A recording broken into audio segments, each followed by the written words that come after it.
جناب امیر جمعہ اسلامی جناب سراج الحق صاحب زمان یا خیبر پختونخوا جنرل سیکرٹری جناب عبدالواسع صاحب ضلع شنگلہ امیر جناب سید غفار صاحب سوات امیر بنیر ملمانو پرون ناراغلی زمان گرام ملمانو شنگلی گوٹنا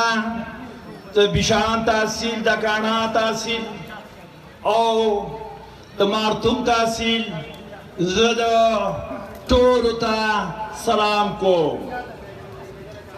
زمارونو تاسو ته به پته وي چې ما سیاست په کوم وخت کې کړی دی ما سیاست د پیسې په لالچ کې نه دی کړی ما سیاست د روپو په سیاست کې نه دی کړی خو ما یو نظري اتحاد باندې یو پارټۍ کې شمولیت به کړی خو ما به داسې شمولیت کړی نن 11 کاله زما په جمعیت العلماء اسلام کې وشو دو بیر میں اتنے الیکشن کڑے دے دا میڈیا والا گواہ دا نن دا میڈیا والا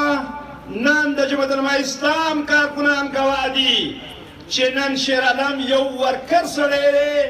شیر عالم پا ہر میدان کی جمعیت العلماء اسلام سر ولاڑو وہ زمانونو چھ وہ کم وقت کے 2018 الیکشن شو و 2018 الیکشن کی رستو سر جنرل سیکرٹری شوم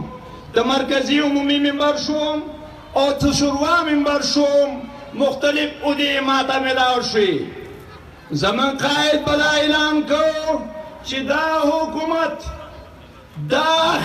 کوم حکومت چې ده دا ناهله حکومت دا ناهله اسم دی اول دینه هست ناغسته کېدو چې زه هست ناخلم بیا څه وخت وروستو من کارکنانو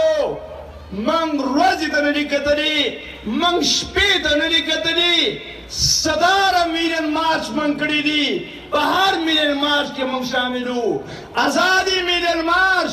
د شنګلې چې کې اسمبلې نه راغله په اسلام آباد په ښار کې زمونږ دا کارکنان موجود وو زمارونو څه وخت وروستو زه د عملي منبروم مخامخ کی ناسم قائد صاحب ناسو مولانا صاحب ما کوم کردار چې نن پی ټی ایم سره من کو حکومت سره زو نو زمونږ دا محنت څه شو زمونږ دا اصول څه شو نو د هغې ګواه د ټوله صوبه چې زه د مولانا فضل الرحمن صاحب په مخ کې پاڅېدم او هغه ته مې دا بیانیه ورکړه او بار بار مې دا خبره کوله ما به ویل د آی ایم ایف کوم اګریمنټ چې شعري دا اگریمنٹ دا پاکستان دا تباہی اگریمنٹ ہے اور تاسو هم پیسې راغلی بیا به زه یو آی ایم ایف ورلډ بینک سټیټ بینک ته به کېنئ زمارونو خبره ختمه شوه لاړ شئ پارلمنټ ته په 18 کالو کې چې کوم بل د اسمبلۍ نه پاس شوی دی په هغه بل کې پی ڈی ایم جمع پی ٹی آئی دوارا مشترکہ ہونے ورکڑے دے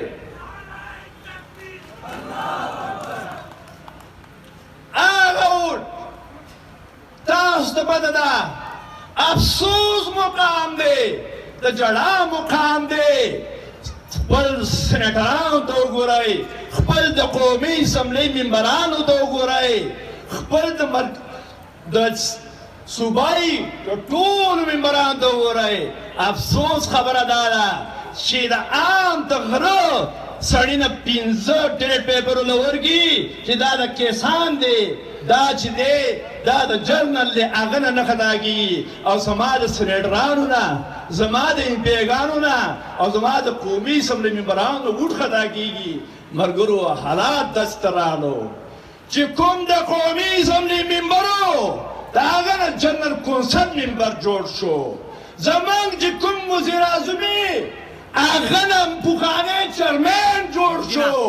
کوم وخت کې چې هغه په اقتدار په کرسۍ ناستي هغه هېڅ نه وایي چې کله عمران خان د اقتدار د کرسۍ نه کډه شو بیا ما سره اختیار نشته دا څومره د افسوس خبره ده